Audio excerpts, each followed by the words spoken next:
first loss, not even close. You remember? Pitt, 36-35. Yeah. Whew, I like to die. And just like Ann said, it's the only time she ever cried. We had them 35-8 at the half. We're killing them. Second half, we couldn't even make a first down. And I tell you what, now I learned something. You never had me sitting on the ball again, had you? I get accused of running up a score. You darn right.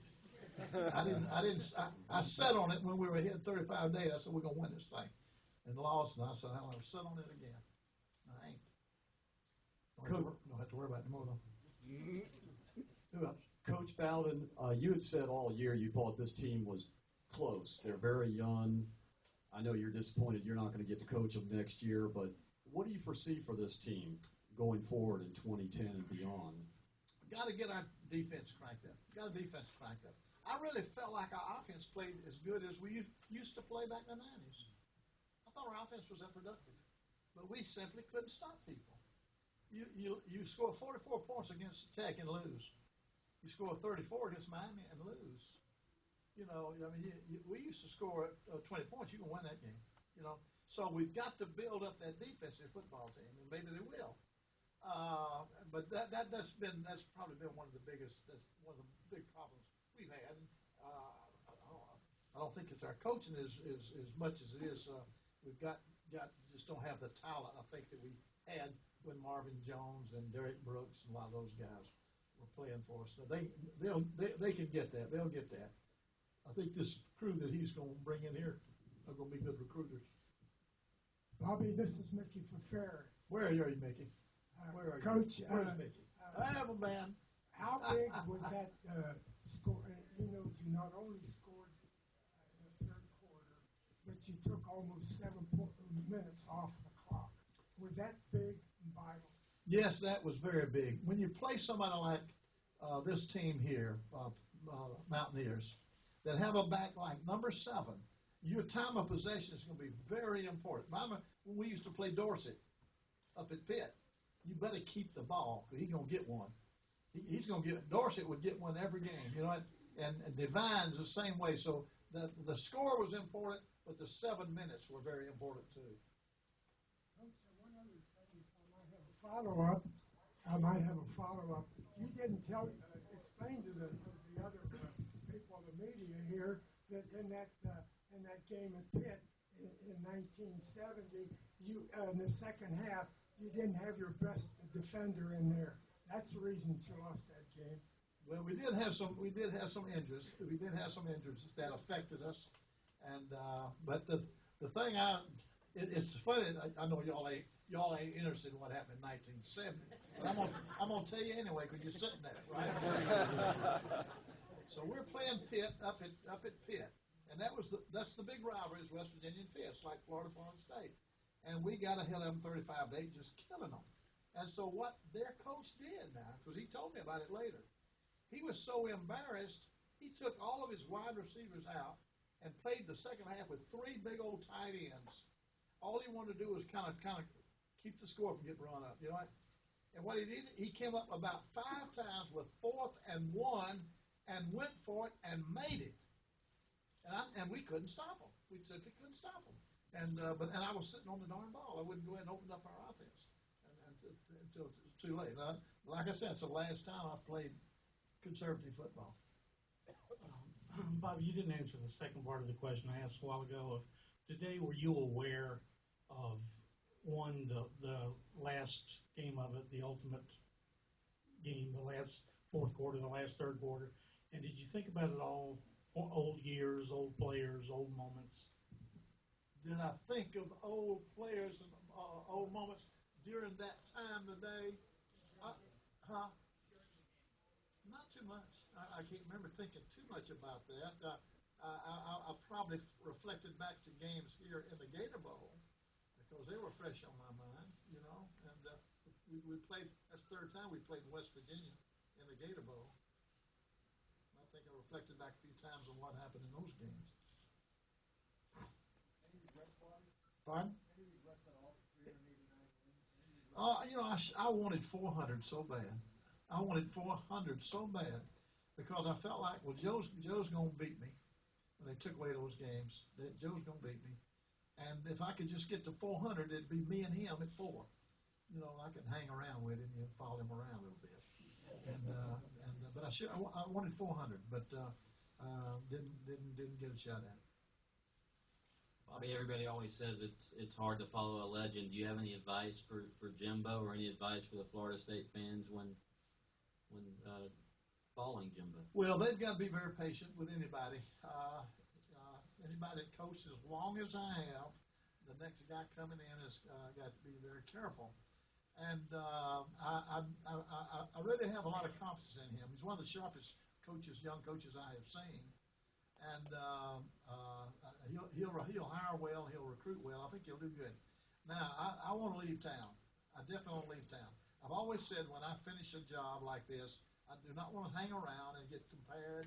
People say, well, Bobby, what would you have done? Well, what should he have done? Well, I could either do it like Bobby did. You know, I didn't want to go that. I don't want him to go through that, so I'm hightailing out here as soon as I can.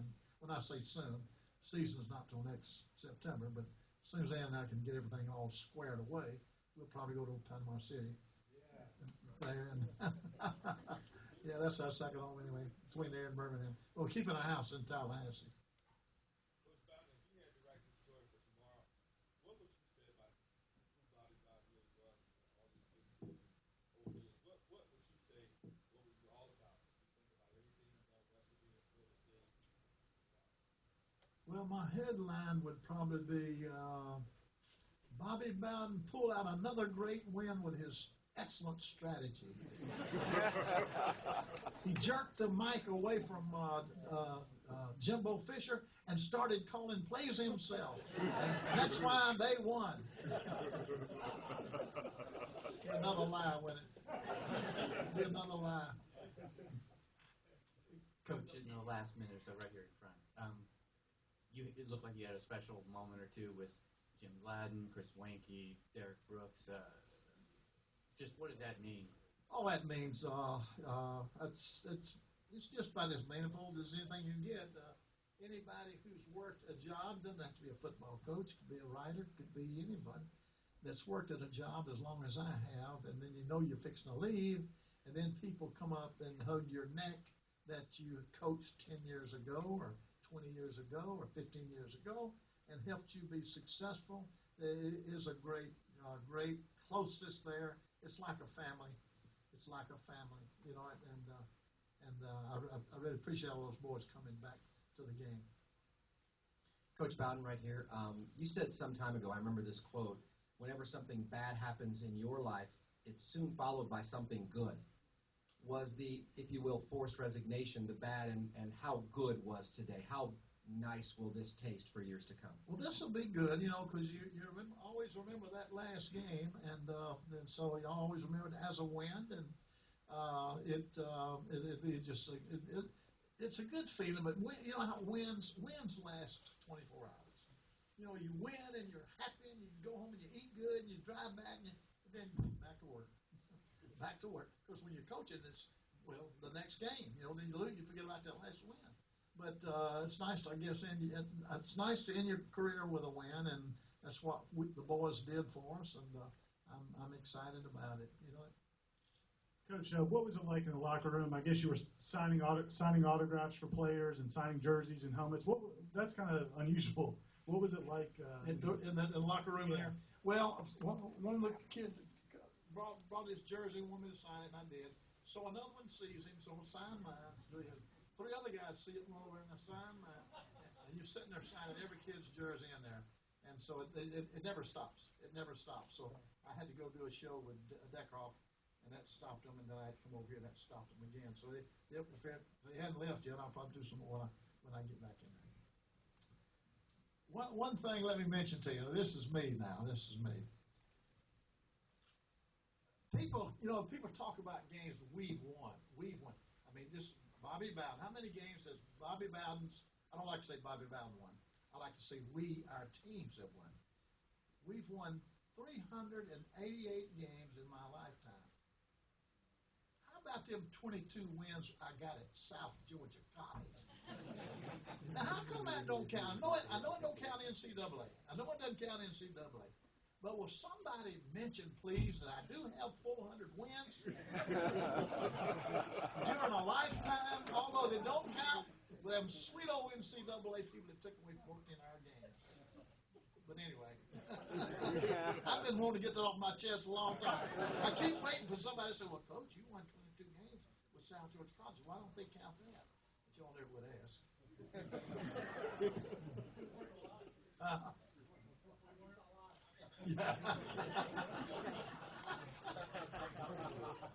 Young, you can study history. No, Coach, how do you think coaches are different? Who's talking? Back there? How do you think coaches are different now, getting their, coaches who are getting their first head coaching job than maybe, you were when you first, got your first coaching job? It's tougher now. It has changed now. It's so different now than it was when I first got into coaching. I remember when I first got in, it'd give you at least 5 years. That was kind of the deal. We'll hire you. The first year, you're going to miss out on recruiting because we didn't sign you up till January. So the next year will be your first good recruiting year. Now, 4 years later, if you don't win by then, it's time to get somebody else. They used to give you 5, Now then they're cutting that thing down. It might be 3 or 2.